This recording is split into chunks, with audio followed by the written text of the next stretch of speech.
sometimes what you can do, you can see this rubber here, how it is. You could take a little bit of fresh oil, put it on your finger, raw or rubber, doesn't matter, whichever you prefer, and you can literally just go over this right here, and also pour a little bit of oil inside the filter, you know, give them a head start. Or you have a second option. You can just put the oil filter where it belongs, because regardless of what, oil is going to be contained in this filter. So, your choice.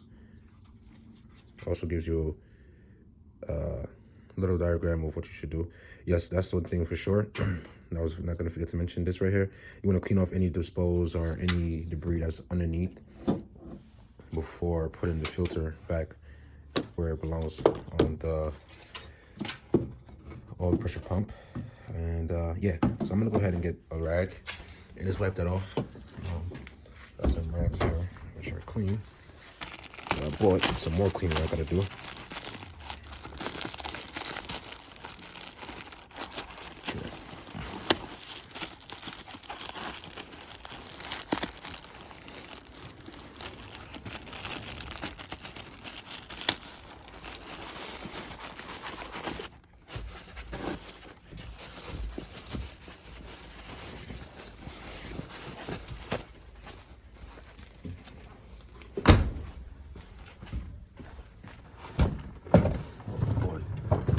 Big trouble. I made a whole bunch of mess.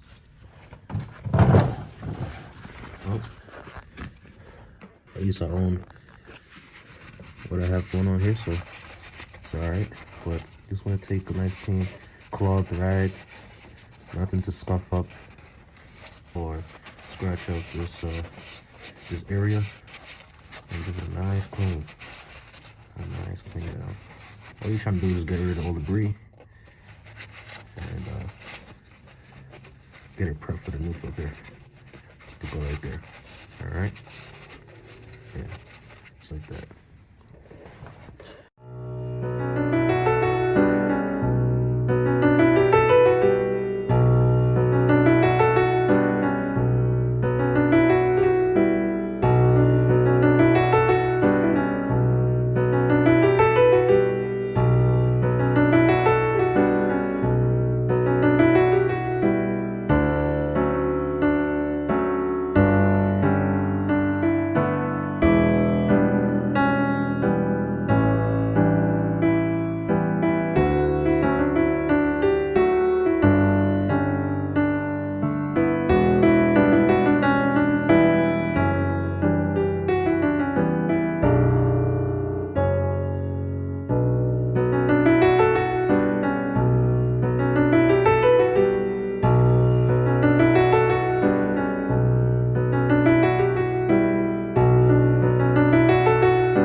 And flush out your system and the engine component. Okay, so once you have the oil pan bone tightened down to spec, and then afterwards the oil filter tightened down to spec, you want to go ahead and insert your fluid in there, which is obviously your engine fluid, and start pouring up down. But you should have a funnel to pour the fluid in. You don't want to spill any oil around here. Remember, always use a funnel, but like I keep saying, I've been doing this for a while now.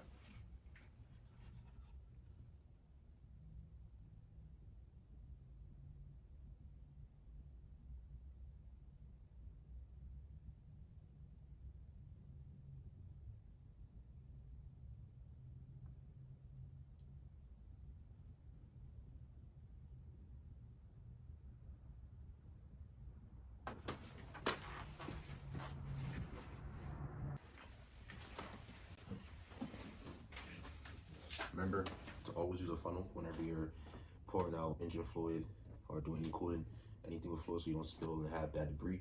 Have that liquid hit the exhaust manifold or anything in the engine where it shouldn't be. But like I said, I've been doing this for a while now.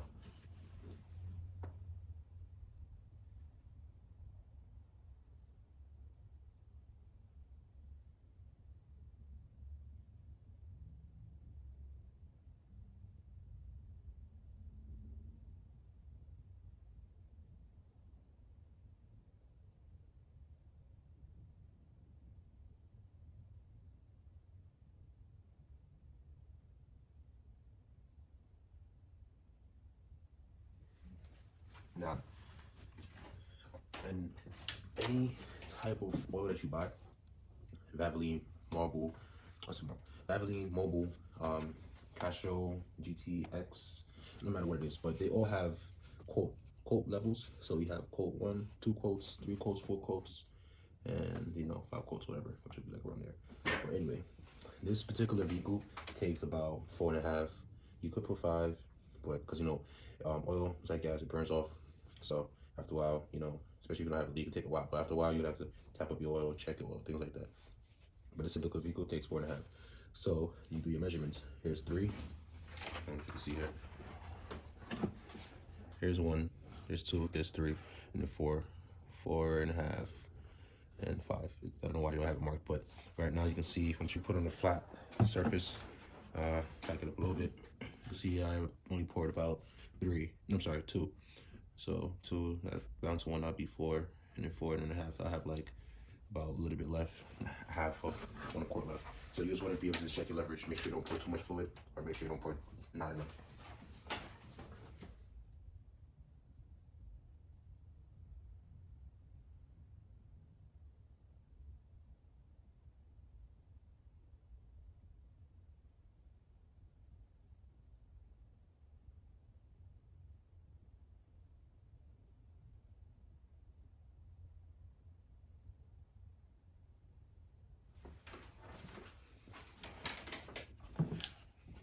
You can see, but that's one.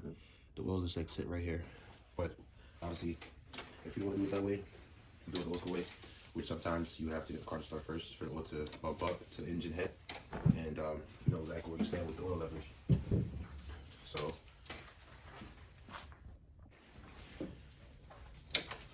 you can just give it a quick little peek, see where the oil is at.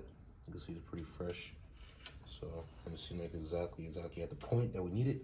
Right now I just cleaned it off. You can see right there, max and a minimum. You never want to have your oil down to minimum. Very risky, very risky. All right, pour it back in there. Like I said, usually you have to have the vehicle started so you can have the oil pump up to the head of the vehicle, and you know exactly where the leverage would be at, more accurate. But the oil does sit in the bottom of the oil pan, so you can still also check it as well. You can see it's very clear. See it right there. Oh, yeah, so it's right at the max point, exactly where we need it. So that's how you know your oil is fresh and your oil is changed out. And that is the secondary step on making sure that you're roadworthy proof. So on that note, your oil is changed. You did your check engine diagnosis. Now third step, in which, don't get me wrong, it could be more than 5 for sure, but the 5 recommended dated that I recommend will be these. So after you do your oil change now you know that your vehicle has great fluid in the vehicle.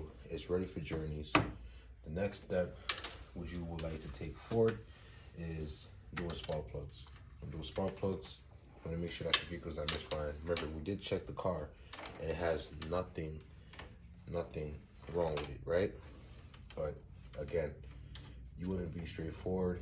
You want to be safe and sorry. So there's nothing wrong with overlooking work. Go ahead and repairing the things that is going to eventually need to be looked at when you're starting your car every day. You know that your spark plug is always going to be needed to ignite the engine. Air filter, cabin air filter, you guys know the regular. So those are the recommendations. So we're going to go ahead and dismantle these coil pack wiring here. All right, so if I could get this pulled off, there's 4 of them. In that case, let me put some light on there. You can see how dry, like literally how dry this licking engine. Well, very dry. So I would say on that note, you can still get your money's rand from an engine that's literally that dry. Okay. Yeah. We're gonna go ahead and start pulling these coils. These are 8 millimeters, all four. So I'm pulling those. Like I mentioned, it's 8 millimeter. I'm gonna go ahead and get me my electric battery, electric impact gun here, and plug up. It's not the right size.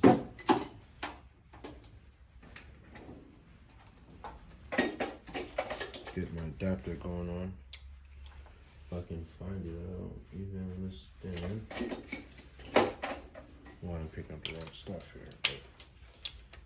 But pretty much, so now I adapted from 1/2 to a 3/8 and 3/8 to a 1/4. So it's 1/4 that I adapted down to.